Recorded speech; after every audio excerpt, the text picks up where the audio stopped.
Hello, my friend. Today is a Friday.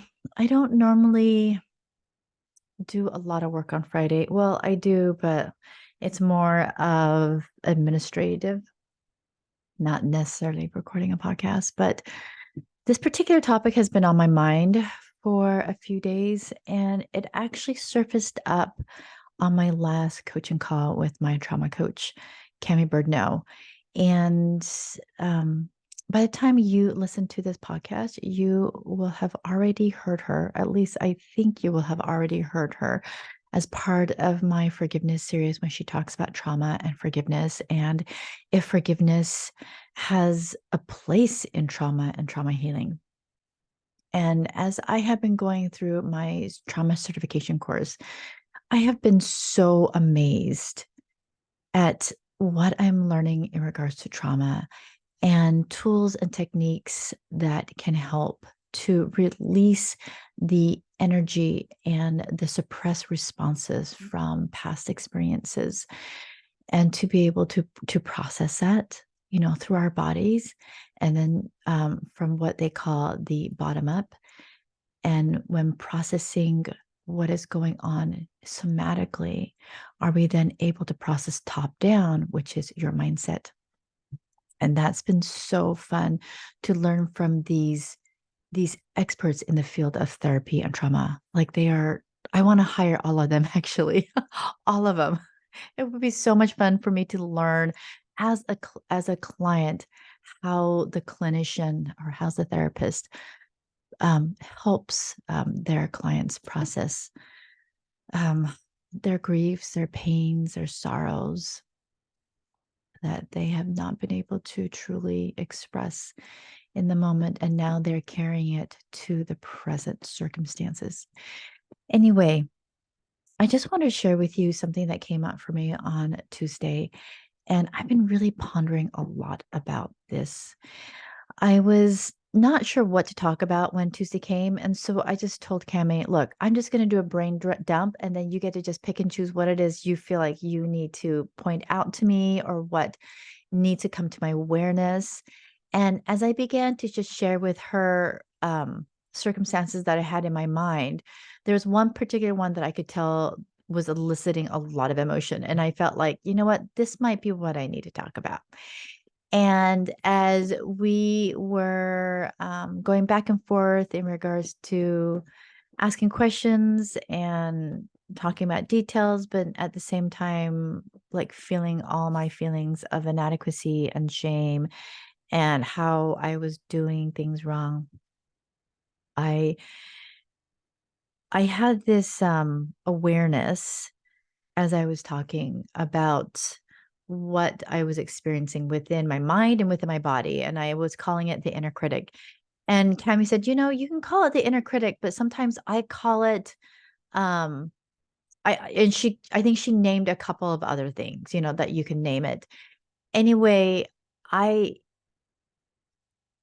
I don't remember exactly which one I chose, but it just felt a lot more neutral. And And later on, as I was pondering upon how to rename my inner critic, I actually saw her as the younger version of me, as the little version of me, as little Hio. And when I when I put a name like that to that part of me that wants to pitch a fit like a toddler, I felt an immediate connection, because when I think about that part of me that's pitching a fit, that's telling me I'm doing it wrong, that's being judgmental, that might be acting in in anxiety and worry and bringing on shame, like I feel like, in all honesty, there is a level of connection, but it's not a loving connection. It's not an understanding connection. It's not. It's a connection where I want to be disconnected from. And and I can't disconnect myself from that part of my humanness. But when I put a name to it and I started calling her little Hio, and started reframing her from an inner critic to my inner child, then I felt a connection that I actually wanted. Even when she's pitching a fit, even when she is throwing things at me and telling me how to parent, and that I should be yelling at my kids and sending my kids to their room, or taking or putting in punishments in place. Even when she's doing this, I'm finding that I'm having this empathy grow in me. So there's like the wisdom in me is looking on at my inner child, my little Hio. And I'm noticing that I'm sitting with her a lot more patiently. I'm sitting with her in a more understanding way. And sometimes the inner wisdom and the adult Hio has to come in and be like, okay, you've had a chance to pitch a fit. Now it's my turn to talk. It's my turn to ask questions. It's my turn to start going into regulation mode. And how I'm doing this is to really acknowledge and to see her, and to also ask myself, is there something that she is saying that is worth considering? And chances are the answer is going to be yes, because there is a purpose of why we have the inner child within us. Now, as I'm talking and referring this to my inner child, that does not mean I have a full understanding and been trained in inner child work. And so, and actually, it's something that I am now interested in, and will most likely look into, and maybe getting some training done, because I want to understand her. And I know that as I am learning to understand my own inner child, my own little Hio, that I can help you to understand your own little child that comes across as an inner critic. But what if that's not even true? And so I'm like processing all of this, like with Cami, and also outside of coaching. But something that came to me was that the reason why my inner critic slash inner child slash little Hio is always pitching his fit is because when she was little, she didn't know how to express herself. She was always up in her head. She was really insightful. She was really aware of what people were doing and what they were saying. She was also very much aware of how she was feeling in certain moments of her life. And yet she didn't know how to express it. She didn't have the words. I came into this country when I was about 2.5, 3 years old from Korea. And as I think back upon that time of my life, I am actually really amazed that I learned how to speak English from never speaking English. And I started school and preschool. Like, I started like a year and a half later, and I think I understood enough where I had friends at school. And the one memory that comes back to me when I was in preschool, I think it was at Midvale Elementary School in Midvale, Utah, and I was on the playground, and I remember looking behind me, and all these kids were following me. Like, they wanted to know where I was going. They wanted to be my friends. I was like leading them, and I didn't even know where to go. And on this playground is this old airplane. Like, it's a real legit airplane that you can go in and climb around and go into the cockpit and everything. I'm not sure if it's still there. But I remember walking up to this airplane, and I think my brother was there, maybe, I don't remember. But I just remember all these kids following me. It's really amazing.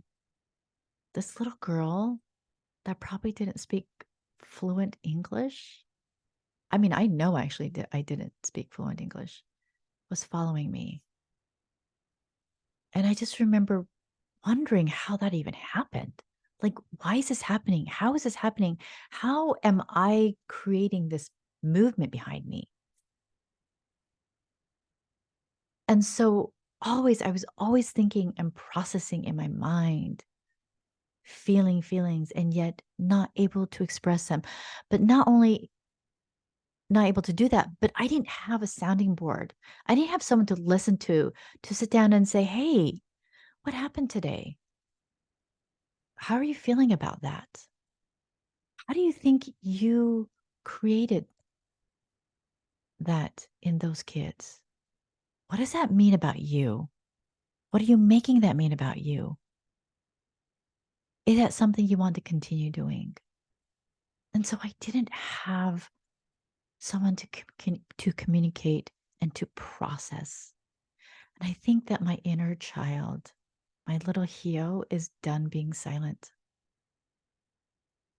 And sometimes, like, not being silent comes across as yelling at me because she's trying to get my attention. She wants adult Hio to listen to her, to see that she has some level of wisdom herself, even though it might be a little skewed, even though it might be on a toddler level. She sees something and she wants me to stop and process. So I just want to offer you a thought. What if instead of labeling that part of you that is shaming and judging, what if you reframed her or him from the inner critic to your inner child, to little, and then I want you to put your name on there? How does that feel? Does it feel believable to you? Does it feel connective? Does it feel relational? And if it doesn't, okay, it does not mean it's bad or wrong. But I want you to approach it from a place of curiosity, of I wonder why I'm not feeling this relationship to my inner child. I wonder why I feel so disconnected from little and then your name. I wonder why my inner child is always trying to get my attention when I'm in this particular situation. Does my inner child have wisdom to share with me? Is there something that my inner child sees that maybe I am being blinded by? And is it useful? And the answer could be yes, and the answer could be no. And as you are engaging in this space of curiosity, it's actually also connective. So I want you to think about that. Even though you may not feel a connection, just simply engaging with this part of you in a curious manner creates connection. And that is where you can begin. And so I've been really practicing just being present with her, even though she wants to pull me in the past or pull me forward in the future. Just me engaging in dialogue, in a compassionate, curious dialogue, brings in connection. And to continuously do this, it's not a one and done deal. Some of you, many of you may have children. They may still be toddlers, or they actually may be teenagers or adult children. But regardless of what age your children are, I doubt that you speak to them just once and then it's a done deal. Like you continue to reach out, they continue to reach out to you in connective, curious conversations. And you do it over and over and over again. Why can't we do that? Why not do that for your inner child? Is to reach back out every day and to ask her or him, hey, I just want you to know that I'm here for you and I'm listening. And to take that time out each day to listen to her, to quiet your own mind, go into your heart space, into the space where you want to hold your inner child and to let your inner child know that you are there simply to listen to whatever she wants to tell you.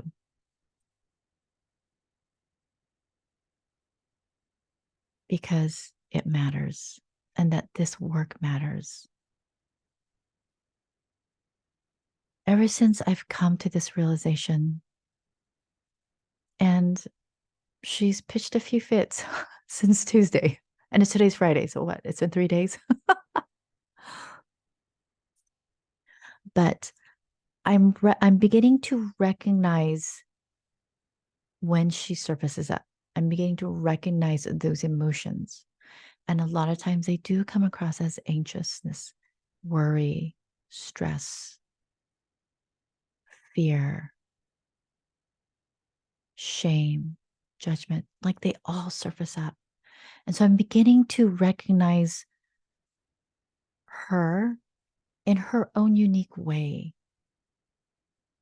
And something that I started doing, and this might sound crazy, but hey, try it.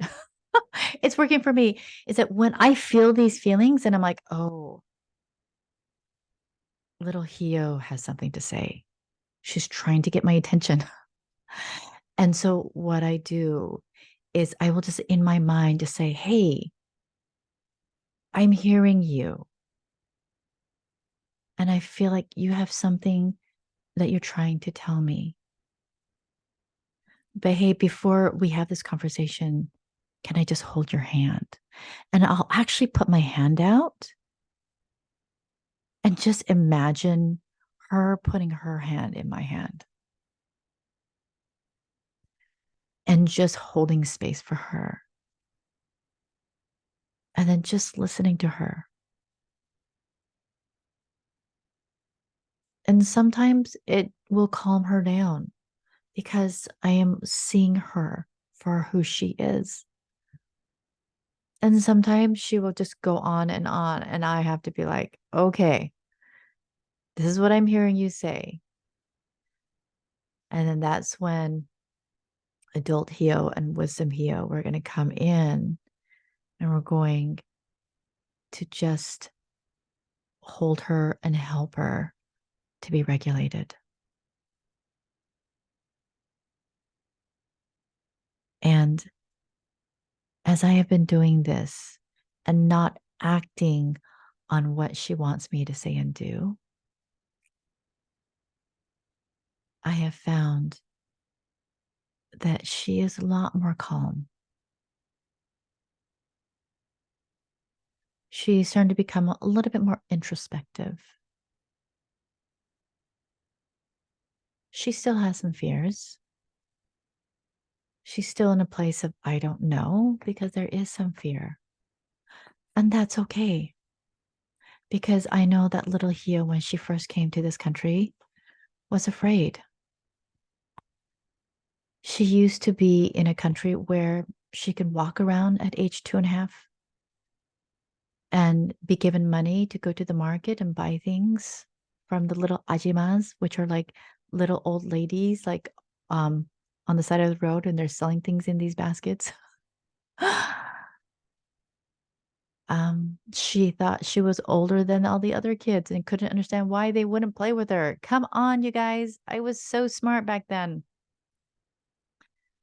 And then she is taken away from her country, from the language that she understood, from the people that she grew up living and loving, to a country that was so different. There weren't cobblestones. It wasn't so busy. It was so quiet. The houses looked different. There was something called grass. I didn't even know what that was until years later when I thought back and I'm like, what was that green thing? Oh, yeah, that was grass. You know, it was really hard for her. And she couldn't talk about that with anybody. She never had the opportunity to share that part of her anxiety and stress. So she carried it with her. She got afraid. She didn't know how to speak up and speak out. And so she's kind of making up for all that time. But knowing that about her allows me to understand where she's coming from. And I'm so grateful for her because she was so brave. And she's a part of me now. And now she's learning how to communicate.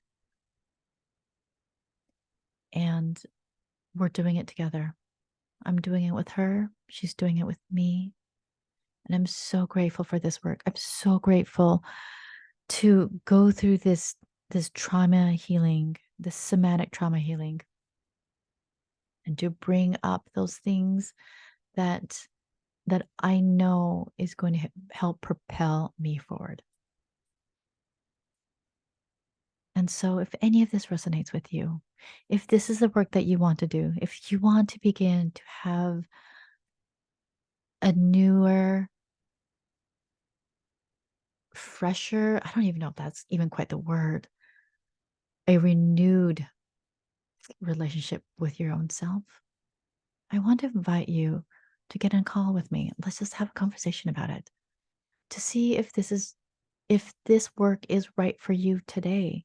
And it might not. Maybe you're not ready for the work, and that is okay.